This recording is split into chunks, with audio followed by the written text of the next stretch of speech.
Tenho a honra de receber aqui nos estúdios da TBT a presidenta do Sindicato dos Bancários e Financiários de São Paulo, Osasco e região, Neiva Ribeiro, para falar do aumento da taxa de juros e do ex-presidente do Banco Central, Campos Neto. Lembra dele? A gente falava muito dele há pouco tempo, né? Ele assumiu aí o comando do Nubank. Seja bem-vinda. Oi, Dom. Como está? Firme?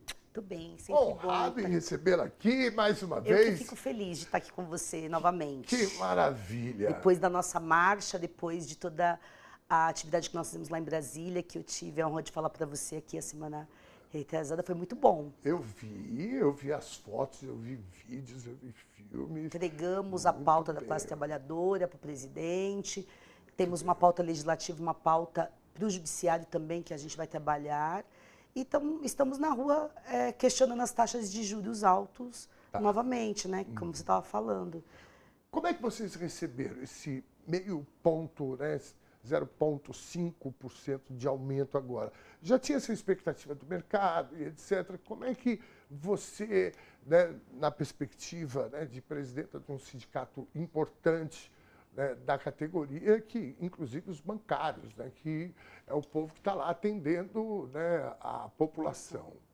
Então, a gente faz campanha, nós, os sindicatos bancários de São Paulo, Osasco, região, a Contraf, a CUT, nós estamos em campanha contra as taxas de juros em todos os governos, mas principalmente durante a gestão do Campos, porque o Brasil é um dos países que tem a taxa de juros mais alta do mundo, com a desculpa de que é para controlar a inflação está em 3%, e os empresários justificam que precisa de conter a taxa Selic, não pode, que tem que manter em patamares altos, porque isso aumenta o consumo e valoriza a renda.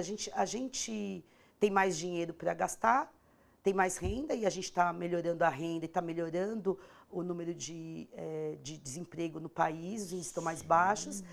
Então, o mercado financeiro insiste nessa argumentação de que precisa de conter a inflação através dos juros altos e a gente questiona, porque os juros altos, ele vai aumentar o rotativo do seu cartão de crédito, ele vai aumentar a prestação da sua casa, a prestação do seu carro. É tirar dinheiro do nosso bolso para dar para os banqueiros, Sim, os rentistas. Você vai deixar de investir na produção para você especular, para você colocar numa aplicação e esperar o dinheiro render.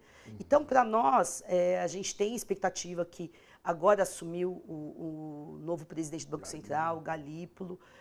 A gente espera que, a nossa expectativa já era que esses juros baixasse. A gente sabe que tem muita pressão do mercado, mas nós vamos continuar fazendo nossas campanhas e reforçando que precisa de ter juros mais baixos para que a produção, geração de renda, emprego, que é a nossa pauta, se cumpra, porque a gente sabe que no cenário de juros altos, de especulação financeira, os bancos, as fintechs, né, que a gente vai falar daqui a pouco da questão do Roberto Campos, não vão querer investir em emprego decente para os trabalhadores, não vão querer fazer a discussão do investimento público nas políticas públicas, no fortalecimento das empresas públicas, dos bancos públicos, que é o que os trabalhadores defendem, né? Eu sempre vejo essa questão, né? Você fique bem à vontade para discordar aqui. Me parece sempre que é uma decisão muito política, sabe? Porque é isso que você falou. O que a gente quer é que o povo tenha dinheiro e é uma forma que me parece assim muito evidente, né? Quando você põe dinheiro na mão da população, principalmente a população mais vulnerável, ninguém vai guardar dinheiro embaixo do colchão. As pessoas pegam o dinheiro e vão gastar, e isso aquece a economia. Agora, o que a gente tem do outro lado é um mercado que tem uma fome, né, uma volúpia pelo ganho a qualquer custo, né, e é essa pressão, então, que vem lá dentro do mercado, que a gente vai falar, o mercado, o que quer dizer isso? Olha só, a gente concorda, sim, são questões políticas, porque quem determina, quem acaba influenciando os juros altos é o mercado financeiro, são as agências que fazem, os economistas ligados a essas agências de risco que fazem as previsões, né? Quase nunca acerta. 92% das vezes não acerta. Mas olha só, tem um dado interessante que eu estou pegando aqui de uma matéria que nós publicamos ontem, antes de ontem na Contraf, que é assim, olha só. O Campos Neto, ele teve à frente do Banco Central de 2019 até 2024, né? Entre 2016 e 2024, nós tínhamos apenas, a gente saltou de uma fintech, que são aquelas plataformas de serviços financeiros, né, serviços digitais financeiros, a gente pulou de uma para 258, no período em que ele esteve lá. Essas fintechs, elas não contratam os trabalhadores como bancários, nem como financiários, nem como trabalhadores do sistema financeiro, do ramo, em sindicatos organizados, que tem negociação coletiva, que tem uma discussão coletiva como a dos bancários, dos financiários. Eles não pagam o mesmo tipo de imposto e eles não seguem as mesmas regras que os bancos, por exemplo, os grandes bancos. Mas quem autoriza eles funcionarem? O Banco Central. O Banco Central, que era presidido pelo Roberto Campos, ele, nesse período, criou uma série de fintechs e ele privilegiou uma fintech, que é o Nubank, que tem 100 milhões de clientes no mundo, não tem uma agência bancária, não tem um funcionário como bancário, e agora, em julho, de 1º de julho, ele vai assumir como Chairman Global, um cargo que nem existia, que foi criado para ele, e ele também, uma pessoa que tentou, durante a gestão dele, criar uma fintech. E a gente, o movimento sindical, o movimento social, a imprensa livre, né, bateu bastante. E hoje ele está fazendo esse tipo de movimento que no mercado financeiro chama de porta giratória. Você está num cargo tão importante como o Banco Central, com informações privilegiadas de investimento, de juros. Se você tem dinheiro e você sabe que os juros vão aumentar, ponto por cento, né, de muita coisa, ganha você muito vai dinheiro aplicar, da noite para o dia. Da noite para o dia. Então, esse tipo de movimento, nós do movimento sindical, os bancários, a Contraf, nós vamos questionar porque, primeiro, não pode ter uma quarentena só de 6 meses. Porque ele vai assumir agora. E as fintechs estão dentro da quarentena também, não? Então... Não, a quarentena é o seguinte, você acabou de sair do Banco Central, você só pode assumir um cargo em algum lugar que vai trabalhar com essas informações privilegiadas que você tinha daqui 6 meses, que é pouquíssimo tempo também. Mas pela quantidade então, uma das coisas que a gente quer é que aumente esse tempo, pela né? quantidade de fintech também, ele já estava trabalhando para eles já faz um bom tempo, né? Então, é uma coisa que chama atenção, né? Como assim?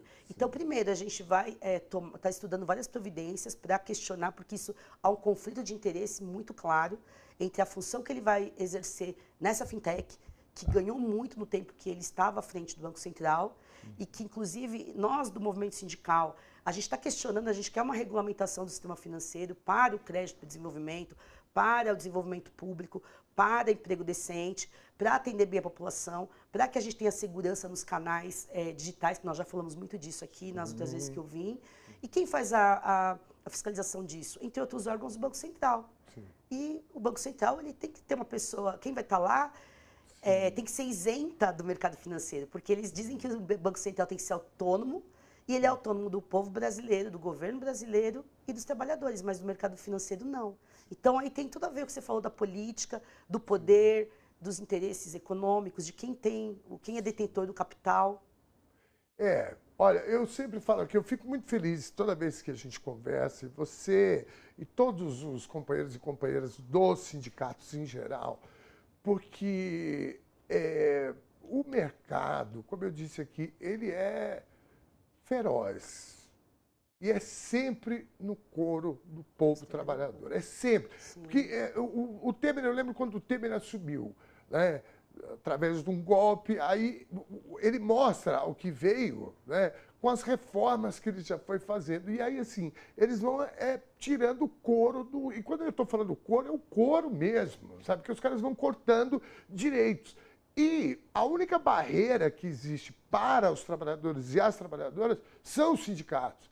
Então, assim, às vezes eu vejo críticas, assim, porque durante um tempo houve até um mito, né? Que tinha aquela coisa, é porque o sindicato... Não sei o que... Os sindicatos de trabalhadores, né? Porque os sindicatos de empresas, os patronais, ninguém fala deles, né? Exatamente.